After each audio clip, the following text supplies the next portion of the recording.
बाप को लिए चलें सिंध असम्बली, जहां पे इजलास जारी है। शर्जील इनामी निसार ख्याल कर रहे हैं। तो यही था कि जी कराची, जिसको हम कहते थे कि पॉल्यूशन यहाँ पे बहुत ज़्यादा है, तो अभी इस तरह के ईवी गाड़ियों के आने के बाद जो है हमें ये बहुत बड़ा एक एज मिल जाएगा।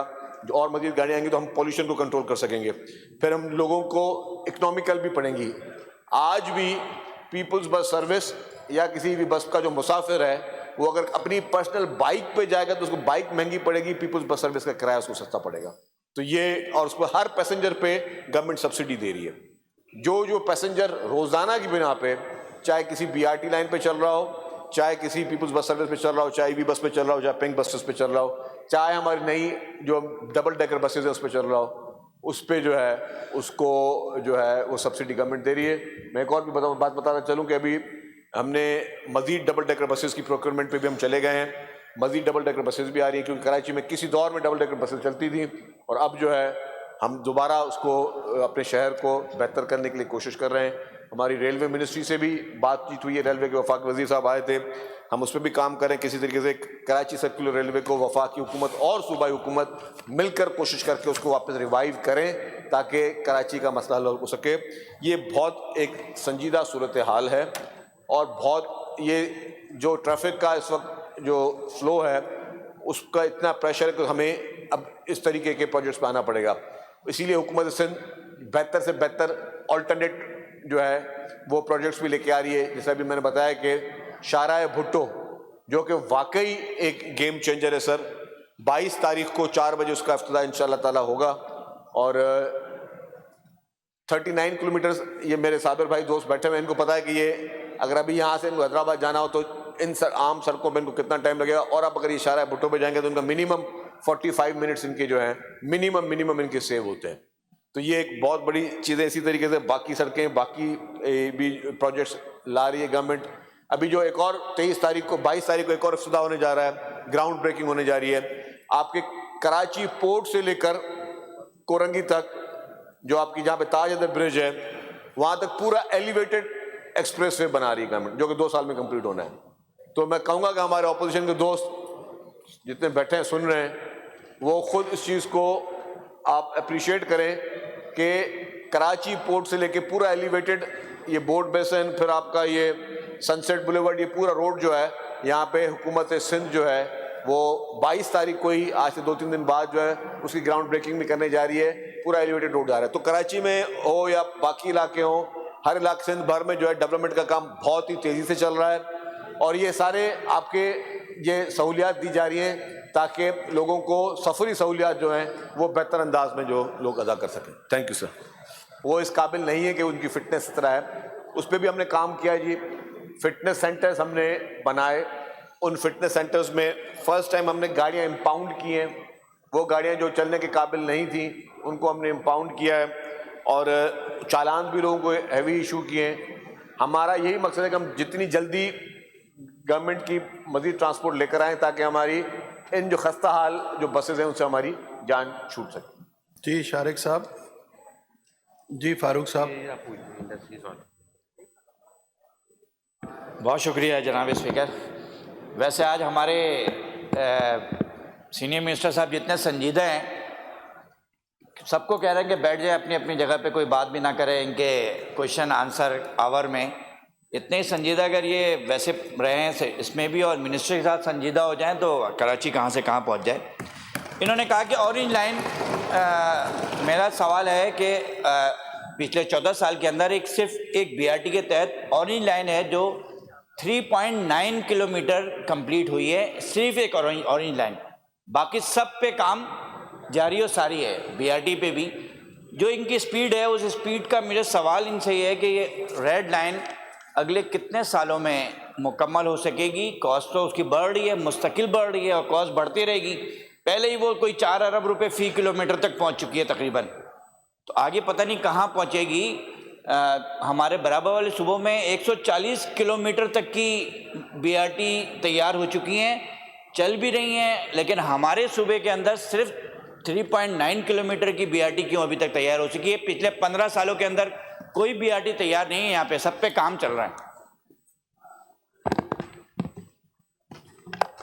अभी बोलूँगा कुछ नहीं, मैं सिर्फ मैं ये इशारा करूँगा।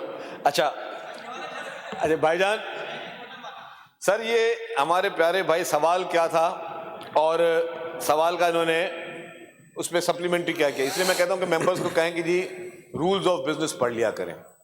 सवाल शारिक जमाल साहब का था एक इलाके का, ये आगे उस पर फिर उन्होंने भी स्टेटमेंट दी कि जी हमारे बराबर वाले सूबों में 140 किलोमीटर की बीआरटी चल रही है। सर इनको बोले उस सूबे का नाम ले, उस बीआरटी का नाम ले। 140 किलोमीटर की कौन सी बीआरटी कौन से सूबे में चल रही है? बराबर वाले सूबे की बात की। अब पता नहीं इनको सवाल भी जो है वो कौन बना के देता है। जहाँ तक रेड लाइन की बात की तो रेड लाइन में सर मैंने पूरी तफसीली बातें बताई हैं, बहुत सारे मुहर्रकात बताएं और कितने मुहर्रकात आप सुनने हमने बता दिए क्या क्या चैलेंजेस हैं। लेकिन इनकी जमात ने एक काम बहुत अच्छा किया, रेड लाइन पे हर जगह हर दीवार पे चौकिंग की है, हर दीवार पे वहाँ पे बैनर लगाएं, पोस्टर लगाएं। जो उनका काम है जमात इस्लामी का, वो मैंने कहता हूँ पोस्टर लगाएंगे, सारा शहर को तस्वीरें भर दी, जितने की पब्लिसिटी कर ली है इन्होंने जमात इस्लामी के कराची को हक दो। ये तो यही पैसे जिन टाउन के पैसे से ये कर रहे हैं उसी टाउनों पे खर्च कर दें, टाउनों की हालत बेहतर हो जाएगी। तो वो माशाल्लाह करने के लिए तैयार नहीं है, सिर्फ पब्लिसिटी सोशल मीडिया और ये सारी चीज़ें कर रहे हैं, रोज़ हैशटैग पे खर्चा कर रहे हैं। बाकी यही काम अपने इलाके में करने ज़्यादा बेहतर है। लेकिन ये 140 किलोमीटर पे इन्होंने असेंबली के फ्लोर पे कहा है कि जी बराबर वाले सूबे में 140 किलोमीटर की बीआरटी चल रही है। तो मैं खुद जानना चाहूँगा, मैं शायद मेरी नाकद अकल 140 किलोमीटर मतलब इतनी बीआरटी जो यहाँ से लेकर हैदराबाद तक बीआरटी चल रही है, वो कौन सी बड़ी बीआरटी है? मैं उसका नाम जरूर मानता हूँ। नहीं अब आप नहीं। अच्छा फारूक साहब आप एक मिनट 140 किलोमीटर 140 किलोमीटर जी बताएं। लाहौर रावलपिंडी मुल्तान में तकरीबन 68 किलोमीटर की बीआरटीज तैयार हैं। 3 शहर हो गए। जी नहीं, सूबे की बात की थी मैंने शहर की बात नहीं की थी। और 3 बीआरटी लाइन मुकम्मल हो गई हैं। इसी सूबे में 27 किलोमीटर तवील ऑरेंज लाइन मेट्रो लाइन फाल है। ये 2020 की बात कर रहा हूं मैं, उस वक्त तक फाल है। फारूक साहब बैठ जाएं, आप फारूक साहब बैठ जाएं। Question number 1549, question number 1549 Shariq Jamal साहब। Question number 1549।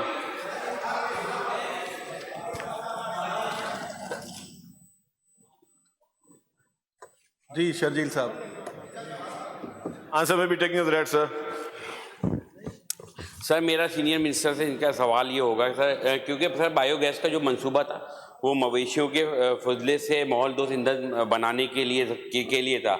तो हुकूमत ने इस मंसूबे की माहौलियाती फ़वाइद को ज़ाया होने पे कोई अफसोस हुआ या कोई इसका मुताबादिल रखा?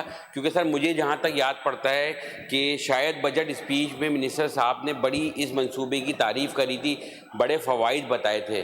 तो इस पे सर जो ये चेंजिंग हुई है, ये आप बायोगैस की जगह जो है ईवी पे आ गए, तो सर उसका कोई मुताबादिल रखा है आपने? देखें जी, मैं अर्ज़ कर लूँ, शुरू में जब ये प्रोजेक्ट बना था तब यहाँ पे सिर्फ डीजल हाइब्रिड बसेस थी, ईवी बसेस का कॉन्सेप्ट उस वक्त नहीं था जब इसकी फैसिलिटी बनी थी। और इसीलिए कहा था कि जी बायोगैस प्लांट पे जो है हम बसेस चलाएंगे, उसमें बायोगैस बनेगी, उस गैस से जो है वो उन बसेस पे जो है वो यूज़ होंगी। लेकिन जब मॉडर्न सिटीज़ में ईवी की जो है वो कामयाबी अल्हम्दुलिल्लाह पूरी दुनिया में इस वक्त टेक्नोलॉजी कामयाबी पे है, तो ये बायोगैस प्लांट ये लग रहा है, इससे बायोगैस बनेगी, वो आप इंडस्ट्रीज़ को सप्लाई करेंगे या कहीं पे भी मुख्तलिफ कमर्शियल जगहों पे उसको बेचा जाएगा। लेकिन जो बसेज हैं जो ये रेड लाइन बीआरटी वाली, वो अब ईवी पे चलेंगी और उस पर किसी किस्म का कोई नुकसान या कोई इसके नेगेटिव इफेक्ट्स जो हैं या इम्पैक्ट्स वो प्रोजेक्ट पे नहीं है। जी शारिक साहब। सर देखिए, बिल्कुल मिनिस्टर साहब ने कहा इसमें कुछ देखा होगा इन्होंने कि वो ईवी बसों पे आ गए, मगर सर कहने का मकसद ये जो ये काम चल रहा था, एक तो ये पूछना है कि ये जारी है, दूसरा ये कि सर इसका कॉन्ट्रैक्टर था जो हमारे सुनने में आया कि वो भाग चुका है, इसके सर बहुत सारी प्लानिंग के पैसे दिए होंगे, उसके पैसे दिए होंगे, जो इसका नुकसान हुआ है वो सर उसकी भरपाई कौन करेगा? क्योंकि लाजमी ये आवाम का पैसा है। तो इतनी आसानी से सर चीज़ें चेंज हो जाती हैं। बीआरटी में भी यही हुआ, इसमें भी यही हुआ कि मतलब अगर कोई प्लानिंग के तहत कोई मंसूबा शुरू नहीं किया जाता, कोई फौदान होता है या कोई जल्दी होती है कि यार बस मुकाना है, कुछ करना है, पैसे लगाने हैं तो बस कर दो शुरू। और इसका कंसल्टेंट जो है सर, जो बायोगैस का, वो भी सुना है कि गायब हो गया, उसको भी 1 करोड़ रुपए दिए होंगे। तो ये मेरा सर इनसे सवाल है। जी मिनिस्टर साहब। सर ये मेरे मोहतरम दोस्त जो हैं, मैं उनसे सिर्फ एक गुजारिश करूंगा, मैं कमेंट नहीं करूंगा, तैयारी करके आया करें आप। आपको किसने कहा कि जी कॉन्ट्रैक्टर भाग गया है बायोगैस प्लांट का? बायोगैस प्लांट का अभी तक टेंडर ही नहीं हुआ है, तो उसका कॉन्ट्रैक्टर कहाँ से आया जो भाग गया? फिर आपने कहा कंसल्टेंट भी भाग गया। कौन सा कंसल्टेंट भाग गया, मुझे नाम बताएं आप असेंबली के, मैं तमाम मेंबरों से गुजारिश करूंगा, ठीक है हम लोग अपनी मुख्तलिफ राय रखते हैं, लेकिन जब आप असेंबली के फ्लोर पे तकारीर करते हैं ना, तो आप ये सोचा करें कि आपका एक एक लफ्ज़, ठीक है एक ह्यूमन एरर हो जाता है, वो बहुत ही इंपॉर्टेंस रखता है। आप असेंबली की फ्लोर पे एक सवाल पूछें, जैसे एक मेरे भाई ने भी कह दिया कि भाई वो 140 किलोमीटर की एक बीआरटी, फिर आप पूरे पाकिस्तान की बीआरटी गिनवा के 140 पूरे करे थे नंबर्स। तो इसी तरीके से आपने कहा कि जी इसका कंसल्टेंट भाग गया। अब आपको मैं सवाल पूछूं भाई कौन सा कंसल्टेंट भाग गया, नाम बताएं मुझे उसका, तो आपको नाम नहीं पता कौन सा कंसल्टेंट भाग गया। आपने कहा कि बायोगैस प्लांट का कॉन्ट्रैक्टर भाग गया। बायोगैस प्लांट अभी शुरू ही नहीं हुआ है, उसको तो टेंडर ही, मैंने कहा कि अगले महीने होने जाना, उसके बाद होगा। तो थोड़ी मेहरबानी करके इसकी तैयारी कर लें। Third supplementary. सर मैंने इसलिए बोला था कि हमने सुना है, मैंने ये नहीं बोला था कि वो वाकई भाग गया। तो उनसे तस्दीक मांग रहा था, तो बुरा लग गया खामा खाई का। खैर अच्छा शारिक साहब फिर आप एक गलत बात कर रहे हैं। नहीं सर, मैंने कहा बुरा लग गया। आपने सुना है और आप असेंबली के फ्लोर पे सुनी बात कर रहे हैं। सर मैंने तस्दीक मांगी मिनिस्टर साहब, सुनी सुनाई बात नहीं करी सर, मैंने बात नहीं करी। मैंने अभी तक शौकत साहब आपके पीछे बैठे हैं, देखें। अच्छा सर मेरा वजीर साहब से सवाल होगा। देखिए सुनी सुनाई बातें यहाँ पे ना करें। अगर कोई वाकई मिनिस्टर साहब ने ठीक कहा, जो भी बात की जाए वो सोच समझ के करें। जी प्लीज, थर्ड सप्लीमेंट्री प्लीज।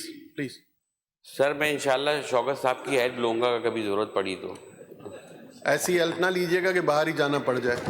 नहीं जाना पड़ेगा इंशाल्लाह।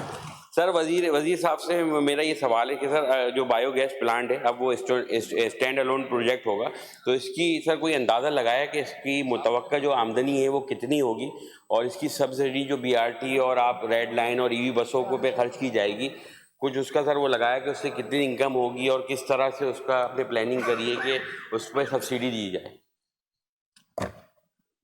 जी पहले जब बायोगैस प्लांट लगाया जा रहा था तो ये कहा गया था कि जिस पे हम बसेस जो हमारी सीएनजी की होंगी उनमें ये गैस इस्तेमाल होगी, और फिर जब ये प्रोजेक्ट में ये कह दिया गया कि अब ये ईवी बसेस पे बसेस चलेंगी, तो ये बायोगैस बनेगी, प्लांट बनेगा, और वो इंडस्ट्रियल पर्पस के लिए यूज़ होगा या कमर्शियल पर्पस के लिए यूज़ होगा, वो स्टडी उसकी पैरेलल जारी है। अब आपका जो सवाल है कि एग्जैक्टली कितने की गैस बिकेगी, क्या उसके फाइनेंशियल मॉडल है, वो डेफिनेटली वो स्टडी जब हम अभी इसका टेंडर करेंगे तो उसमें हमें बिड्स जब आएंगी तब पता चलेगा कि हमें क्या क्या ऑफर्स आ रही हैं उसमें।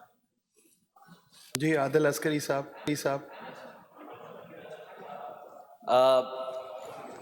मिनिस्टर साहब जो हैं वो, मैं इनको वैसे तो सर कॉम्पिटेंट समझता हूँ, लीडर ऑफ हाउस से भी ज़्यादा, लीडर ऑफ द हाउस से ज़्यादा।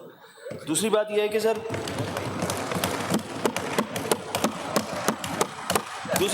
सर ये कम्यूटर्स जो हैं सर, दूसरी बात ये कि जो कम्यूटर्स हैं ना सर, ये सूबा सिंध के कराची के हैं 12 से 14 मिलियन के करीब सर। 1 करोड़ 20 लाख से लेकर 1 करोड़ 40 लाख तक पैसेंजर्स कम्यूटर्स ट्रैवल करते हैं। अच्छा, रेस्ट ऑफ द कराची जो है वो 2 से 4 मिलियन के करीब है, यानी कि 20 लाख से 40 लाख के दरमियान। ये टोटल अगर मिलाएं तो सिंध के अंदर 1 करोड़ 80 लाख के करीब कम्यूटर्स हैं। अच्छा, हम स्पेसिफिकली अगर कराची की बात करते हैं, क्योंकि हम सब यहीं पर रहते हैं, पूरी असेंबली यहाँ पर मौजूद है, तो सर आप ये देखें कि ये जो प्रोजेक्ट है रेड लाइन का सर, मैं आपको सर एक सजेशन भी दूंगा स्पीकर साहब की इजाज़त से, और दूसरा ये है कि सर ये जो अमीन जान कॉन्ट्रैक्टर था, एक तो इसकी जो कॉस्ट थी कॉन्ट्रैक्ट की उसकी क्या थी और FW की क्या थी, तो ये फ्लोर ऑफ द हाउस है, राइट टू इन्फॉर्मेशन अगर दे सकते हैं तो दे दीजिएगा, एक बात। दूसरी बात ये है कि सर आदिल साहब क्वेश्चन आ गया आपका। सर राइट टू इन्फॉर्मेशन अगर दे सकते हैं तो दे दीजिएगा, एक बात। दूसरी बात ये है कि सर आदिल साहब क्वेश्चन आ गया आपका। सर एडवाइस आपसे इजाज़त ले लीजिए सर। एडवाइस ये है कि शर्जील इनाम मेमन साहब आपकी कॉम्पिटेंसी पर किसी को कोई एतराज़ नहीं है, पूरे पाकिस्तान में सब समझते हैं इस बात को। दूसरी बात ये है कि सर अगर आप ये 2 महीने के लिए कैंप ऑफिस अपना रेड लाइन पे लगा दे, मैं लिख कर कहता हूँ सर, KE इलेक्ट्रिक, SSGC सारे 1 to all सर ऐसे करके स्टाफ ऐसा खड़ा होगा सीधे। सब्सक्राइब करें और बेल दबाएं ताकि कोई खबर रह न जाए।